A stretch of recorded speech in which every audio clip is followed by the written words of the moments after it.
full-time in a Class C RV, and that's a really unusual choice. Do we regret it? We'll go into that in today's video. Stick around to the end to find out.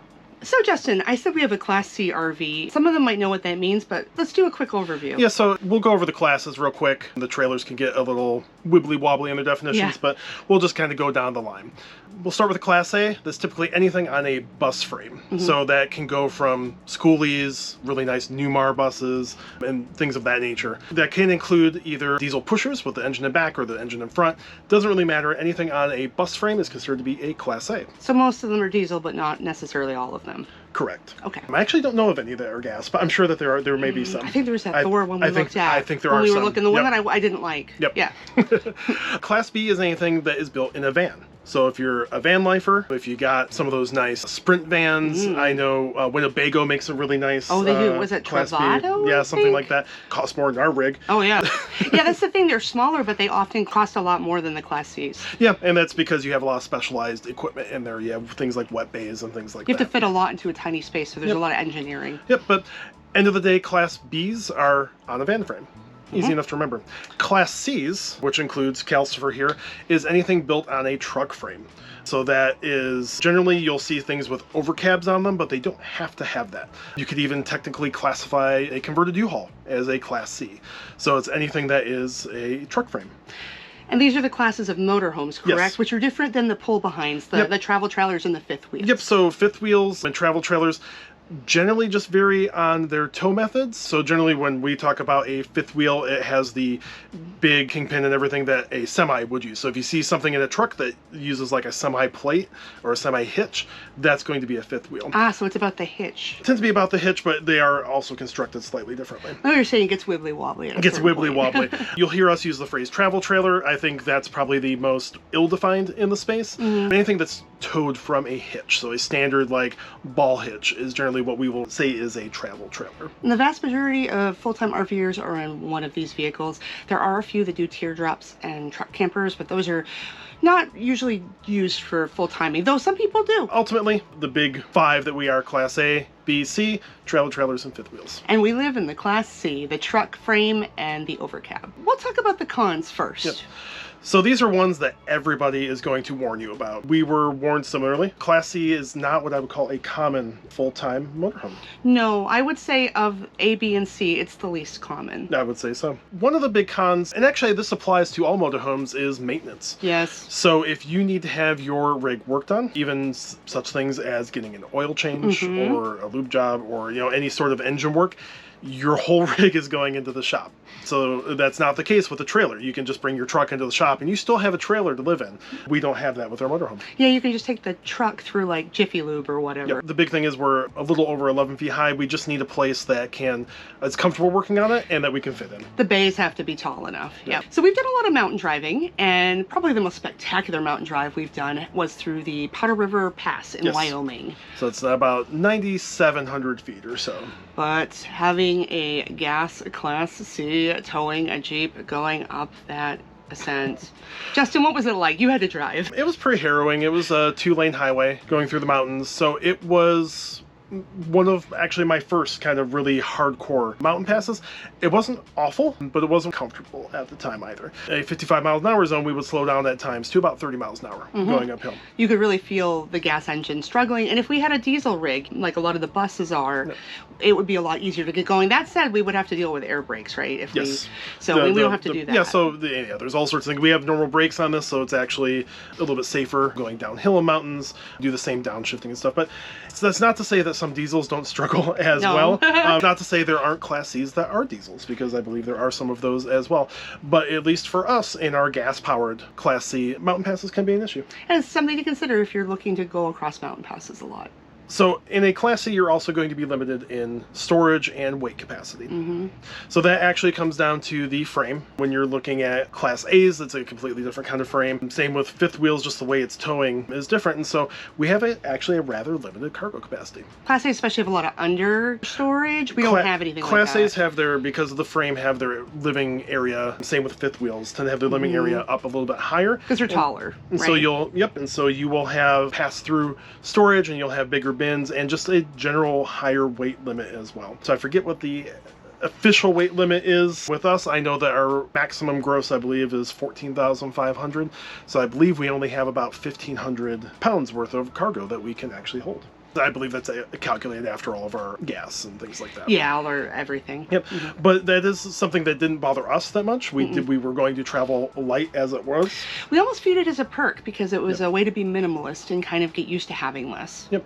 But if you're somebody who has to have your book collection along with you and all of your cast iron pans, this probably is not going to be the right rig for you. Nope. So it's not only a storage issue, it's also a living space limiter, having a Class C to live in full time. Yep, they tend to be a little bit smaller. I wouldn't say there are obviously smaller ones, but buses tend to be a lot longer. And we have one large wall slide, but I've also seen Class A's either that have a longer wall slide, might have multiple slides. Because they can carry all that weight, correct? Yes. So we've chosen to have the one wall slide, but anything more than that really wouldn't be reliable with our length. Yeah, for the two of us and our cat, it was perfectly fine. We had a very clear idea of what we wanted to do with it. But for you, especially if you have a larger family, you probably want something that's going to be larger. Yep. Although I have known some large families that have lived in Class C's, but I bet they're really comfy cozy. I would imagine so. Yeah, so and actually related to all of that, and including the weight, we have smaller tanks. So our gray and black tanks are both, I believe, about 28 gallons. Yeah, they're not that big. They're not that big. For the two of us, we found that we can stretch them to about 5 days if we're really careful about it. But like on a normal schedule where we're, taking decently long showers and we're washing dishes and everything, what do you say? You dump every other day? Yep. So I dump the gray tank about every other day. I can probably get to last about 3 days with normal use for us. Just like, if we weren't taking showers every day and we're dry camping and things like that, I could obviously make this last about a week. But it's going to be a stretch. Yeah, compared to a fifth wheel or a bus, that's laughable. Yeah, because you're talking 40, 50-gallon tanks on those, and those are going to last a lot longer. But for us, we're on hookups most of the time because we have the 9-to-5 jobs. We need reliable electric and internet and things like that. We do better if we're in a stable place like that. Mostly, unless we're doing like a night or a weekend, we're on the way to somewhere. So it's not that much different for us. This fits our mission profile for what we want to do. Yes. So we can carry a lot of stuff and everything's attached, but that also means that it's easier to pack up and go when we want to. Yeah, it's actually really kind of nice because we do just have the one slide. It's pretty quick for me to unhook and get everything kind of done outside. We don't even have levelers on this. We have stabilizers, so I don't have to worry about that as much. So it's really quick for us to pack up.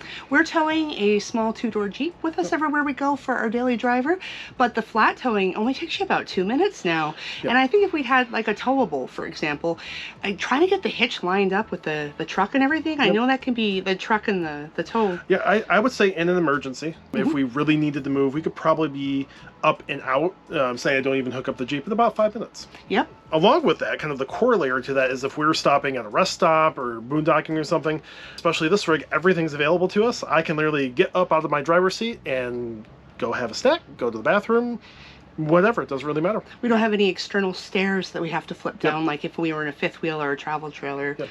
You'll also find that Class C is kind of in between, say, a fifth wheel's shakiness and like a Class A. So we don't have to worry as much, I would say. We have a more ride system on this. But we don't have to worry as much about the shaking and everything kind of falling out of cupboards and things like that. It's pretty steady. I think it's not to the Class A level, but it's much better than something we'd pull behind. Gasoline in general is cheaper than diesel. Yep, per gallon. So you might not necessarily get the power that you do out of diesel, but I don't have to buy DEF and I don't have to go buy diesel when we're going through. And gas stations typically run out of diesel more often than they run out of gasoline. Yep. So for us, it's typically cheaper per mile, I would say. Another good thing about having the gas engine, it comes with the parts, correct? Yeah, so I'm actually more comfortable working on gasoline engines to start with, which is why I kind of chose it. I'm not as familiar with diesel maintenance and repair. And this is just a Ford engine. It is something that even if it blew up, a dealer could have probably a crate engine or a new engine in it in under a week. Well, we talked about it in the video about all the things that broke the first year we had the RV. Our battery, when it went dead, we just waltzed into the first Costco we found, and they they had the battery. It was a really common battery. Yeah. So you can go to O'Reilly's, AutoZone, any auto parts place and get parts for it if you know what you're doing. It's a really basic engine. And for me, that was actually important. I've been learning more about diesels. We do maybe eventually want to go to a Class A. Yeah. So I'm trying to learn more about them. But in the meantime, I'm more comfortable that if we get stuck somewhere in the middle of nowhere, that I am much more comfortable diagnosing this engine than a diesel. Yeah, I think it was a friendly starter motorhome engine for us. Yes. For us as full-timers, it was really important to us that our home isn't the thing that we drive around all the time. So it was a question of whether we wanted to have a motorhome and tow a toad, or whether we wanted to have a truck and a trailer. Yeah. And really, I'm not one to go halfways on things. So if we were going to buy a truck and a fifth wheel, it was going to be a dually truck. Honestly, probably diesel at that point. And that's not a small car. Yeah, no, you used to drive a bigger truck back in the day. Just a half-ton Ram that I had. I am perfectly comfortable driving those around. Paige is not. Yeah, I'm not as much. Comfy. And honestly, I'm really enjoying having a two-door Jeep. I love it, actually, as far as a flat tow, as far as having something that you can drive off-road even a little bit. Like we've driven it on beaches and stuff. Yep. And we've driven it through Seattle and New Orleans and big cities. Yep. And it's fit everywhere. So we can get into it's actually, I would call it a compact SUV. Yes. It's one of the original SUVs. And it can get in and out of cities really easily, and it's just as comfortable going up rocky hillsides and sand and all sorts of stuff. And I would say I'm a lot more comfortable knowing that Jeep can get almost anywhere versus, say, a larger truck. So that's one of the reasons we opted for a motorhome, period. Yep. So those are all our pros and cons of living full-time in a Class C. We don't regret it at all. It's been awesome. As Justin talked about a little bit in the video, we have been considering someday upgrading to a Class A perhaps. But for now, our Class C is awesome. And we do the same thing if we had it to do all over again. If you're also living full-time in a Class C, let us know in the comments. And if you're rocking something different, let us know about that as well. Anyway, thanks for watching, and we'll see you in the next video.